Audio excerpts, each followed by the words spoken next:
The highway voice, my first strange call, was on my 3rd month. The line opened to wind. It was that hard highway wind that leaks through door seals in old trucks. A man said, "I hit the guardrail by Wolf Creek Road. I think I'm okay. I just can't open the door." I pulled up the map. The pin landed on a dead grey line through deep green. That road has been closed since 1999. Landslide took it. You can hike it now. You cannot drive it. "Sir, confirm your location," I said. "Big cedar on one side, creek on the other," he said. "Sign says road closed, but it's open enough." His breath fogged the mic. I heard a click like a turn signal. Tick, tick, tick. I sent a deputy anyway. We always send if there is any doubt. The deputy called back 2 minutes later from a completely different place, still on Highway 6. Still in our county, but nowhere near Wolf Creek. "Dispatch, I have the guardrail damage on the shoulder," he said. "Fresh scrape, no vehicle, on." My screen, the CAD stamped, call time, 2:18. The deputy's radio log stamped, arrived 2:12. Time did not line up. It was 6 minutes backward. The deputy was calm about it because radios are sensors and sensors are weird. I am calm about it now because I have to be. At the time I held my breath and watched the seconds drip. "Sir, stay with me," I told the caller. "I have Unix en route. Can you honk your horn?" He did. The horn came through thin and far, like a train in fog. The deputy heard nothing. Then the line cut. No goodbye, no click. Just gone. We found the truck the next afternoon, half sunk, in the creek behind a fall of brush. The plates were rusty. The sticker was from 1998. The deputy wrote, "Old scene, likely pushed by weather." He is probably right. That is how we stay sane. But I keep thinking of the turn signal. Tick, tick, tick. It sounded fresh. The blue payphone. Our system is a number that calls only on fog nights. It is labeled Trailhead Payphone. The Trailhead lost its phone a decade ago when the company pulled the line. When it calls, we answer because that is our job. We hear ocean, not normal surf. It is a fast ocean, like a tape playing too quickly. Once I heard counting under the hiss. A child's voice, steady as a teacher, 7, 6, 5, 4. I recorded that call. At the end, the counting reached 1. And then the metal slam of a payphone hung up. We sent a unit to make sure no one was there. The deputy's headlights found fog and a dark post with bolt holes where the phone used to be. Wet ferns, slugs, no prints, no child. I keep the audio in a folder. I do not play it often. When I do, it still makes my skin feel too small. June and the river, the nicest voice that calls us, belongs to June. She is older. She says dearie to me like my grandmother used to. She calls when the river is loud or when the bridges sing, which they do, a little, on windy nights. The river talks in numbers, she says. It is high tonight, isn't it? I checked the gauge the first time she called. She was right to the inch. "What is your address, June?" I asked, because we always ask. She gave me a road I knew and a little yellow house near the bend. "Do you need help?" I said. "No," she said. "I just like that someone is awake with me." We talked for 3 minutes about nothing and about everything. Then she said good night, and I logged it as a welfare check. No response needed. 2 nights later, the same voice called. Same questions, same numbers, same address. After I got off shift, I asked an older coworker, Maria, about June. Maria stared at the window for a long second and then said, June's daughter brought us cookies in 2003. After the funeral, we do not argue with years here. We write what we can write now, once a year. On the first big rain, I get a call with June's soft voice counting the river. I say thank you. I tell her the depth. She always sounds pleased.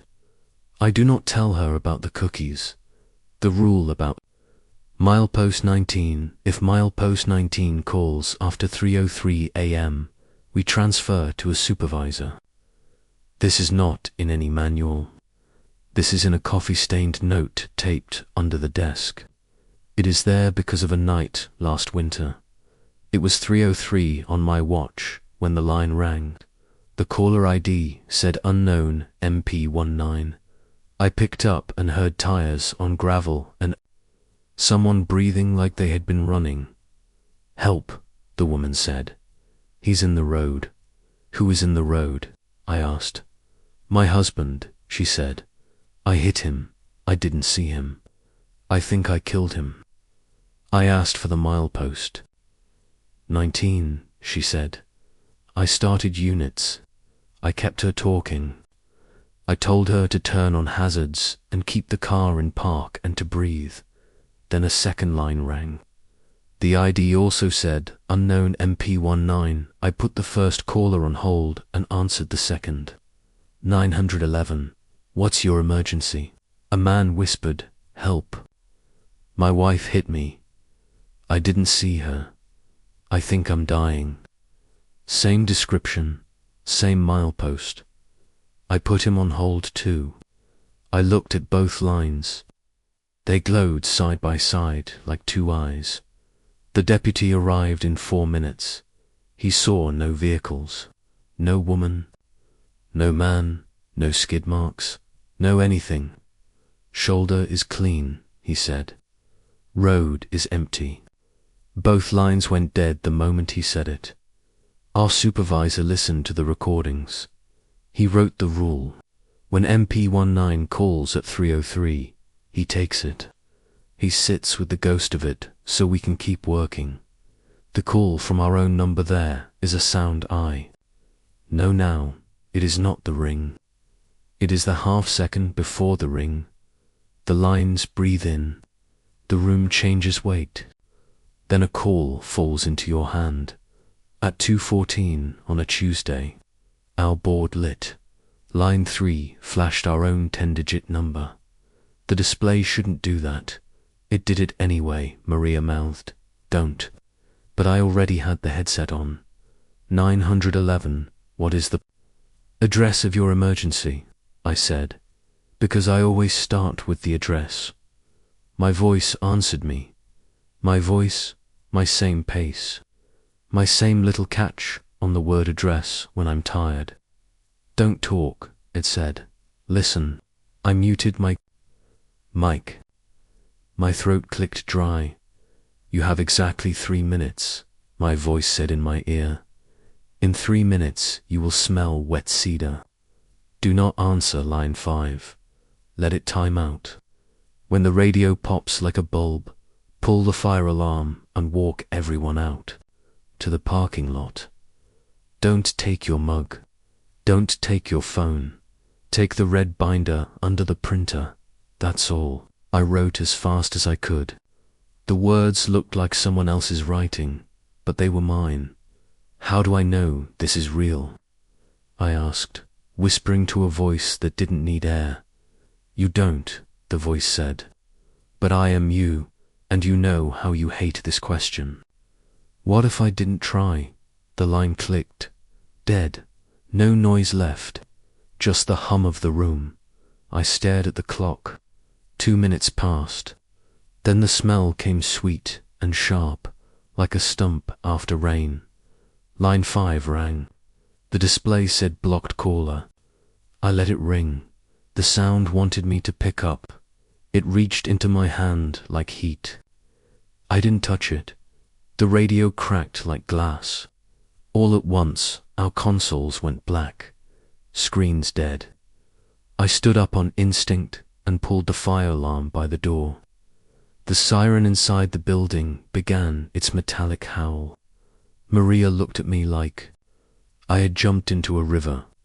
Then she smelled the cedar too.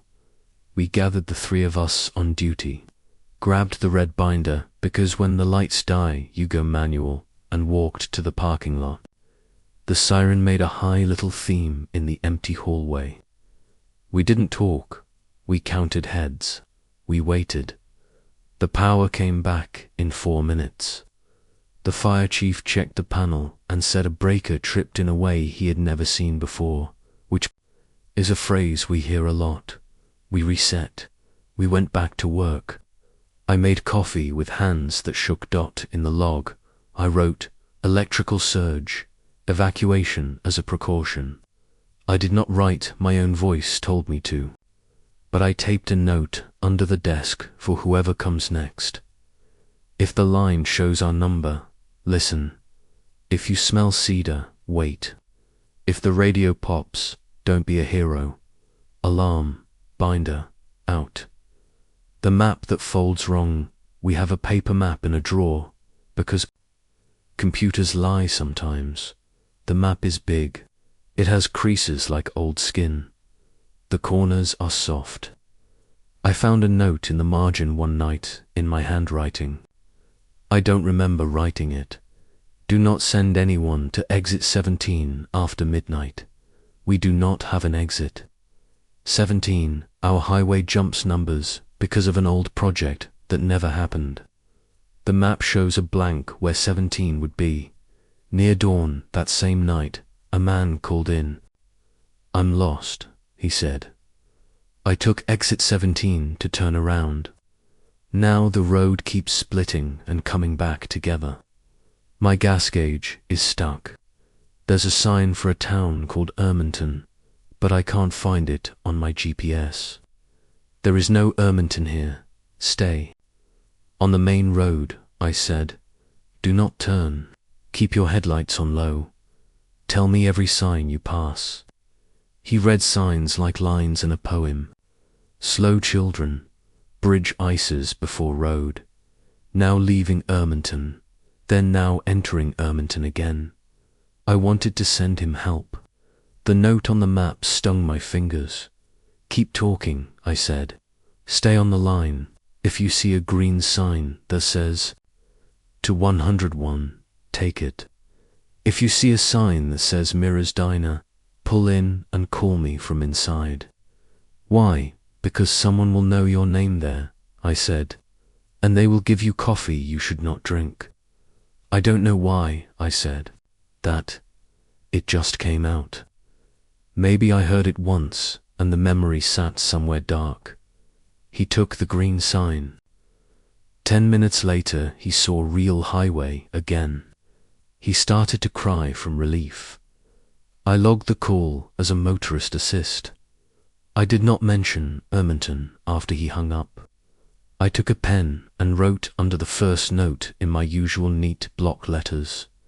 If you find a note you didn't write, obey one thing. Not all, one. It is the only way you can talk to yourself across the weird. Why, I still pick up if you listen to this and think I am telling ghost stories. That is fine. I like that version better some days. It is easier to sleep. But here is what is true. Someone still calls from a payphone that is not there. A woman named June still tells me river numbers. Timestamps in CAD still wiggle like minnows.